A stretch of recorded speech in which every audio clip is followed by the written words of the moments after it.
Պարոն Բագրատյան, այսօր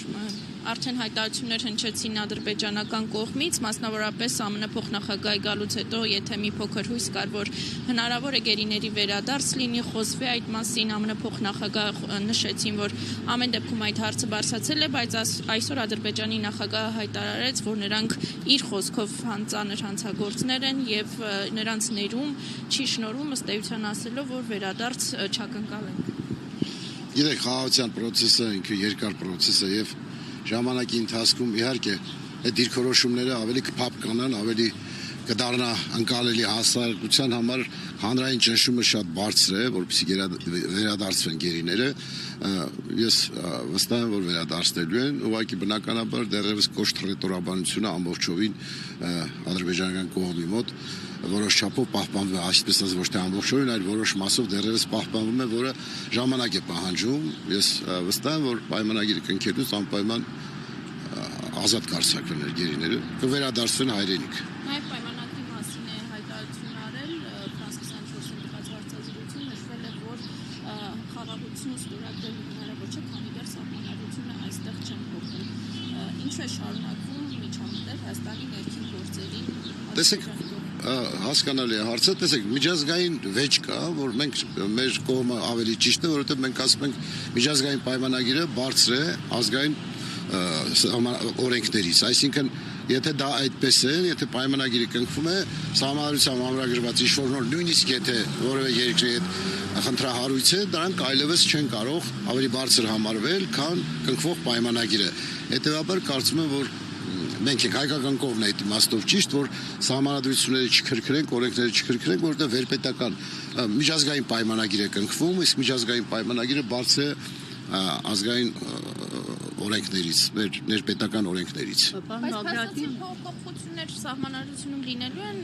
Տիկին Գալյանն էլ հայտարարել էր, որ շուտով նոր տեքստը պատրաստ կլինի, այսինքն ինչու են արվում այդ փոփոխությունները։ Բոլորս գիտենք, որ սահմանադրության հետ կապված բազմաթիվ հարցադրումներ կան եւ նոր սահմանադրության հետ նաեւ պայմանավորված հանձնաժողով է ստեղծել, որը աշխատում է, բայց թե ինչքան կաշխատեն, երբ կավարտվեն, ես չեմ կարող ասել, որովհետեւ այդ մասին դեռևս հստակ կարծիքներ չունեմ, որ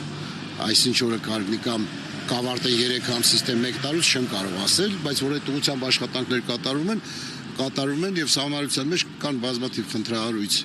կետեր, որոնք փոփոխության անհրաժեշտություն ունեն։ Պարոն Բագրատյան եւ Ալիևը շարունակում է պնդել, որ Զանգեզուրի միջանցքը իրականություն է դառնալու, մինչդեռ հայկական կողմը ասում է, որ դա միջանցք չէ, մենք արտատարածքային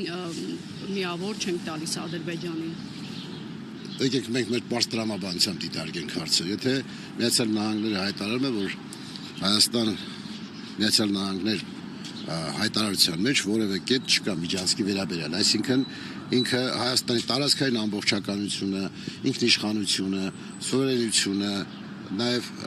փոխադարձությունը պահպանում է ամբողջովին։ Այսինքն տարածքային ամբողջականության պահպանում այլևս նշանակում է միջանցքի բացառում։ Միջանցքի այն թարգմանությամբ, որ շատերը համարում են, որ տարածքի զիջում։ Չկա նման բան, ամբողջովին հայկական տարածքով ընդհանրապես տրանսպորտային հանգույց է ձևավորվելու, որը վերահսկվելու է մեր սահմանապահների, մեր ծառայությունների կողմից։ Եվ երեք Նիկոլ Փաշինյանն ասաց, որ պատկերացնում է, որ Հարավկովկասյան երկաթուղիները գնվի Ռուսաստանի եւ Հայաստանի որևէ բարեկամ երկիր, սա տարբեր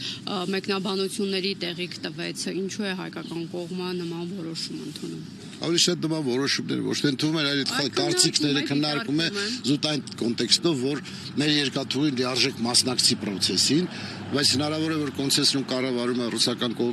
կողմը չցանկանա մասնակցել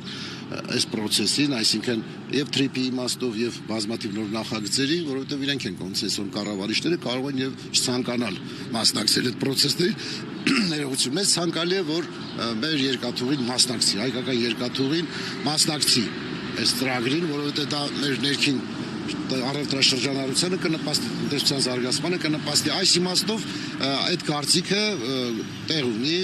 որովհետեւ եթե օրինակ պայմանական ասենք մեկ այլ երկիր լինի, որը հակամարտության կողմ չէ, այսինքն տվյալ դեպքում եւ Ռուսաստանը Ուկրաինայի հետ հակամարտության կողմ է եւ